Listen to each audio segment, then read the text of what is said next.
Oke, tadi kita sudah bahas sekian banyak perspektif tentang sebuah pola keruangan di kawasan pemukiman perkampungan, Bah.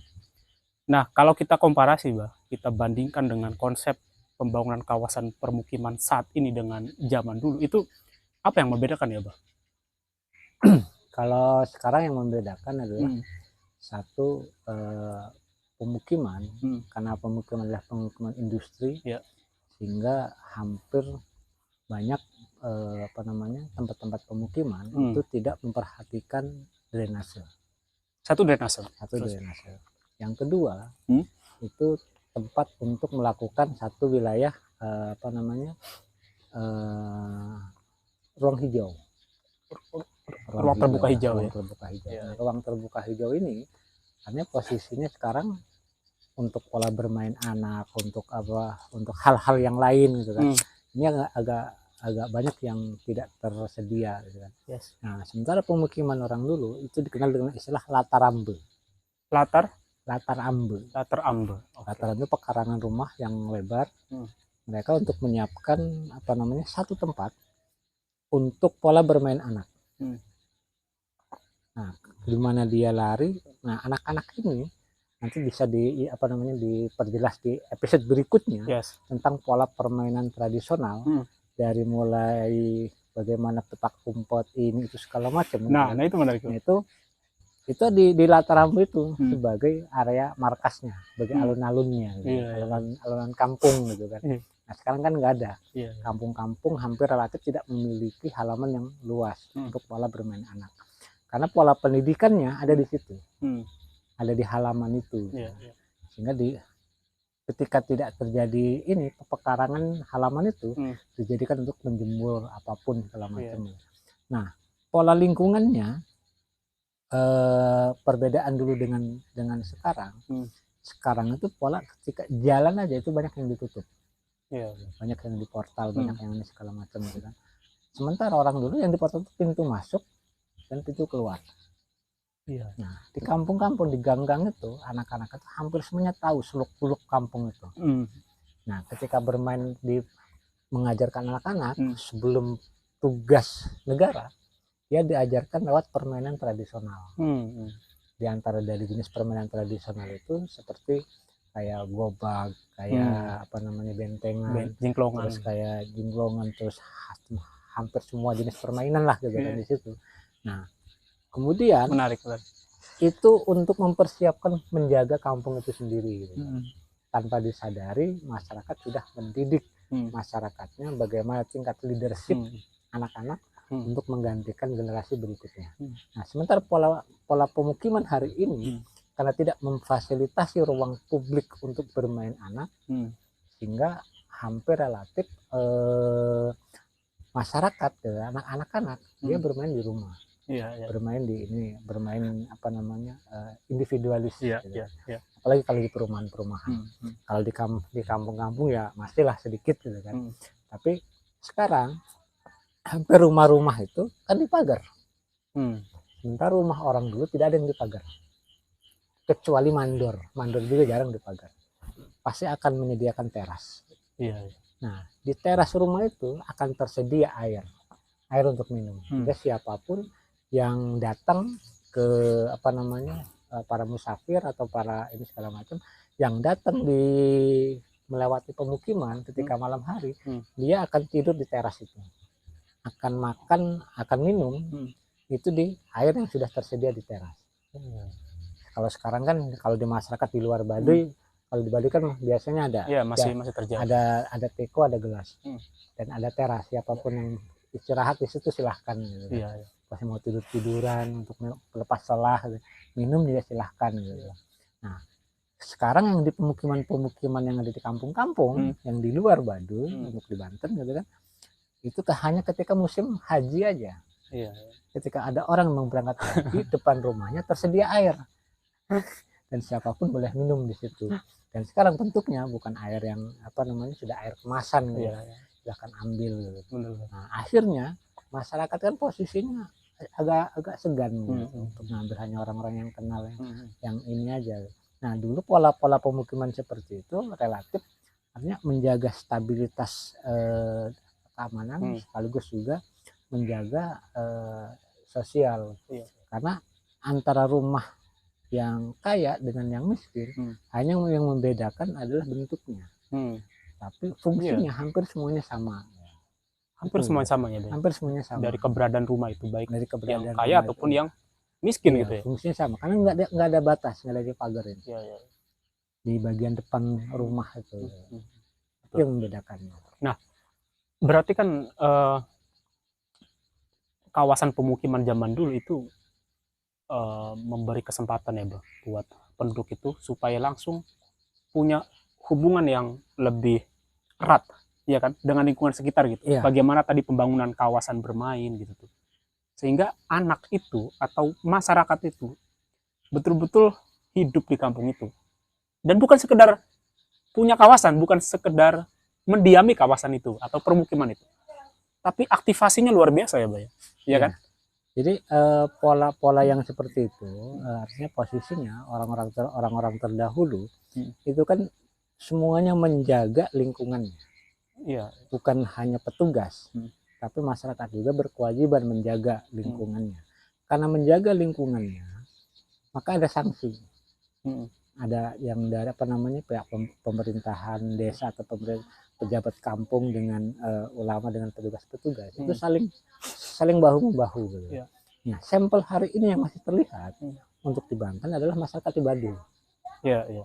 Masyarakat di Baduy itu masih menjaga itu gitu kan, semuanya struktur sosial masyarakat perkampungan kuno segala macamnya dengan sistem jalur ini segala macam itu semuanya masih terjaga. Nah, di luar Baduy itu sudah terjaga, hampir relatif individualis.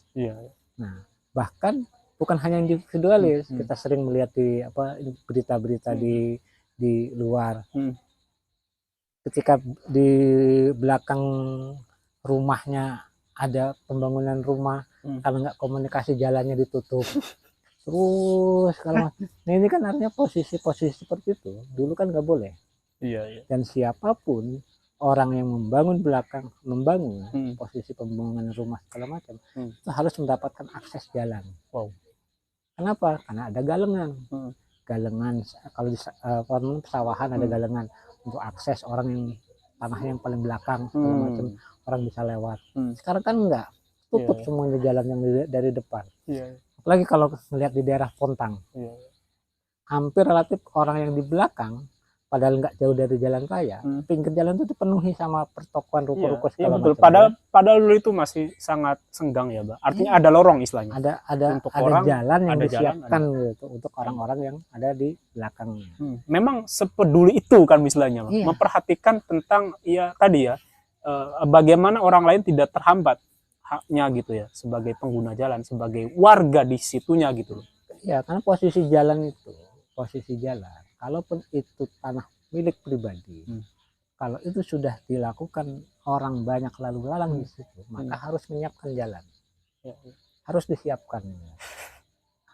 Bahkan ketika lorong rumah tetangga dengan tetangga, sebelumnya hanya keluarga itu aja yang jalan, kemudian ada orang di belakangnya lalu lalang lewat situ untuk kebutuhan kehidupannya, maka jalan itu tidak boleh ditutup, bahkan harus diperbaiki.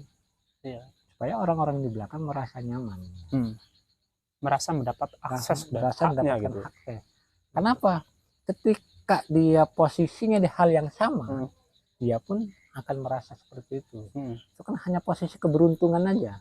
Ketika posisi tanahnya, posisi rumahnya dekat di jalan raya, sementara yang di posisinya di belakang kan bukan keinginannya gitu. Jadi posisi akses seperti itu orang-orang dulu justru melihat, mengkondisikan kesadaran bersama itu. Karena ketika kesadaran bersama dalam satu pemukiman, dalam satu kampung, dalam satu wilayah, maka itu akan menjadi satu kenyamanan kampung itu sendiri. Tingkat individualnya itu berkurang.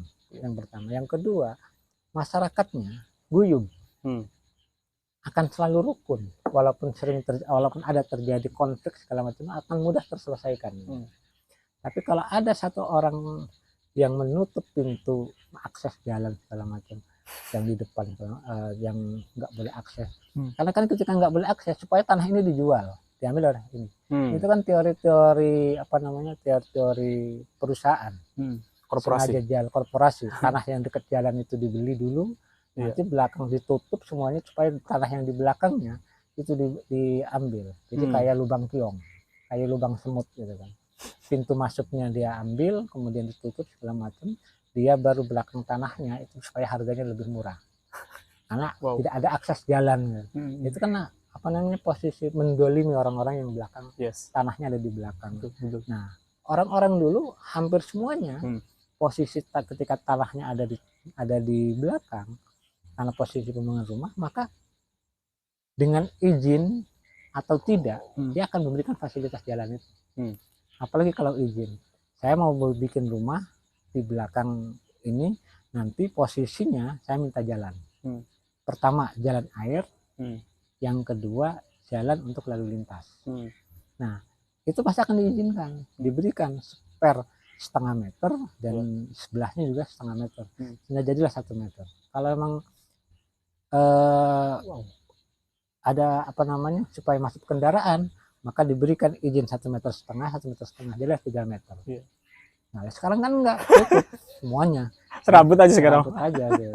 Sehingga akses tanah yang di belakang, orang-orang yang tanahnya posisinya di belakang, mau membuat rumah pemukiman tertutup, harus muter jauh. Betul. Karena posisinya hari ini tuh kesadaran untuk berbagi itu hanya posisinya berbagi apa yang nyata, yang jelas. Padahal berbagi jariah jalan itu nggak dihitung.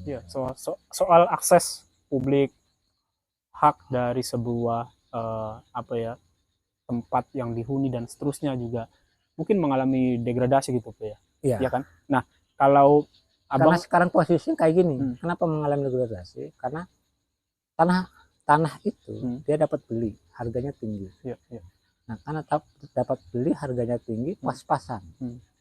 Dia tidak berpikir dia lewat jalan dari mana. Dan itu banyak konflik-konflik terjadi di masyarakat, karena ketika beli tanah, dia nggak dapat akses jalan, dapat akses jalan, sehingga merasa dikucilkan oleh masyarakatnya. Padahal kalau memang masyarakat itu kesadaran bersama, gitu kan, kalau memang itu harus ada akses jalan, walaupun jalan setapak, walaupun hanya 1 meter, 1,5 meter gitu kan, akses jalan, karena di belakangnya juga sama gitu. Kalau dia posisi di yang seperti itu, ya akan menjadi korban juga. Gitu. Nah, terakhir Bang, apa yang kita bisa lakukan supaya gambaran semacam itu bisa tetap terjaga di era sekarang ya? Artinya paling tidak bisa meminimalisir, ya kan, pengaruh-pengaruh eksternal, agar kehidupan kita tidak tercerabut dari akar kebudayaan. Jadi kalau sekarang untuk mengembalikan ke situ, tinggal kebijakan dari setiap desa, desa atau kelurahan, RT atau RW, kebijakan itu. Kenapa? Karena negara sudah memfasilitasi dengan izin IMB, izin mendirikan bangunan. Akses jalan, akses kalau di perkotaan ada akses parkir segala macam ini segala macam. Tapi kan itu akhirnya main mata gitu kan. Ini main mata. Yang penting izin keluar, karena posisi izin itu hanya sebatas legalitas formal aja. Betul. Tapi perilaku di lapangan itu nggak dipakai gitu. Jadi nah, di masyarakat ini mudah-mudahan jadi pembelajaran untuk kita semua gitu kan, polanya untuk karena menjaga sistem sosial yang baik itu dari masyarakat itu sendiri. Kesadaran bersama. Kalau ada kesadaran bersama untuk menjaga sistem sosial sehingga akan terjadi satu kerukunan bersama, keberhasilan bersama menjaga masyarakatnya, maka ya sistem-sistem masa lalu itu harus dikembalikan. Ideologi-ideologi masa lalu itu harus dikembalikan. Itu yang harus yang sekarang dengan sistem kesadaran bersama, komitmen kebudayaan dan komitmen moral Bang, sebenarnya. Nah, kalau kita lihat Bang, ini bukan soal banding-bandingin ya teman-teman ya. Aku tadi di belakang layar sempat ngobrol sama Abah tuh soal kenapa sih kebudayaan Jepang misalnya gitu kan, Korea gitu, yang sangat kental dengan kebudayaan tradisinya, justru menjadi sebuah negara yang maju, ya kan? Padahal kalau kita lihat kesatuan ruang geografis di negara tersebut, ya masyarakatnya masih tetap berkebudayaan, Bang. Ya kan? Melestarikan tradisi dengan tetap memegang teguh prinsip kebudayaannya tadi. Sekalipun memang mereka hidup di era modern gitu kan. Buat Indonesia sendiri, Bah, gitu kan. Kan kita nih terkenal dengan negara kepulauan, ya, kebudayaan baharinya yang sangat kuat gitu. Dengan jumlah bahasa, suku, dan budaya yang melimpah dan seterusnya. Itu kan sebenarnya modal kan, iya kan, Mbak? Jadi bahan gitu loh untuk kita bisa. Oke, ini bukan soal mengkanter paham-paham dari luar ya, tapi justru dari kebudayaan itulah yang nantinya akan menginternalisasi nasionalisme itu sendiri, iya kan, Mbak? Sehingga tahun 2045 memang benar-benar bisa menjadi negara maju tuh kita. Jadi posisinya kayak gini. Gimana? Kalau dalam di Banten itu ada satu apa namanya? Ada satu tagline petua. Itu adalah gawi kuta baluarti, bata kelawan kawis. Membangun kota dengan kuat dengan batu bata dan karang. Jadi arti yang sesungguhnya untuk saat ini adalah membangun peradaban, membangun masyarakat, membangun kota, membangun wilayah yang hebat itu harus dengan batu bata. Batu bata itu adalah tanah yang diolah menjadi satu bentuk batu yang kuat. Batu bata artinya hasil modernisasi. Batu bata itu hasil olahan, hasil modernisasi. Sementara karang itu adalah tradisi. Gawe kuta baluarti bata kalawan kawis, membangun peradaban yang kuat dengan modernisme, tapi jangan sampai melupakan akar masa lalunya, ideologi masa lalunya. Nah, hampir semua negara yang mempertahankan kemajuan yang besar itu relatif menjaga akar budayanya, karena perkembangannya akan melihat dari akarnya. Ketika akarnya kuat, akarnya bagus, segala macam, maka dia akan bertumbuh kembang dan berbuah. Bukan hanya berkembang, tapi berbuah. Nah, itu yang dilakukan di Banten di era Maulana Yusuf dari Kuta Baluarti, Bata Kalawan Kawis, sehingga sampai kemajuan di era Ageng Tirtayasa, dan harusnya, gitu kan, posisinya itu menjadi satu pilar untuk kemajuan bangsa ke depan. Nah, artinya sampai hari ini di beberapa daerah yang masih mempertahankan tradisinya, yang masih mempertahankan semua apa namanya elemen-elemen masa lalunya, dia akan lebih mudah untuk mengembangkan masa yang akan datang. Kenapa? Karena peradaban masa lalu itu ada pituwah kuno hananguni hanamangke, tan hananguni tan hanamangke. Ada dahulu, ada sekarang. Tak ada dahulu, mungkin tak ada sekarang. Jadi ungkapan-ungkapan itu artinya posisi orang-orang kita dulu gitu kan, leluhur-leluhur kita sudah menyiapkan apa yang akan datang seperti apa, sehingga step per stepnya itu harus dilakukan. Tapi jangan sampai akar budaya ini luntur gitu. Ideologi ini luntur. Seperti di episode pertama, menghancurkan bangsa lewat ideologinya, kita itu ideologinya yang sudah dihancurkan dengan modernisasi, dengan ini segala macam. Apa yang kita kembangkan hari ini dianggap sebagai modernitas, tapi menghilangkan etika-etika leluhur kita.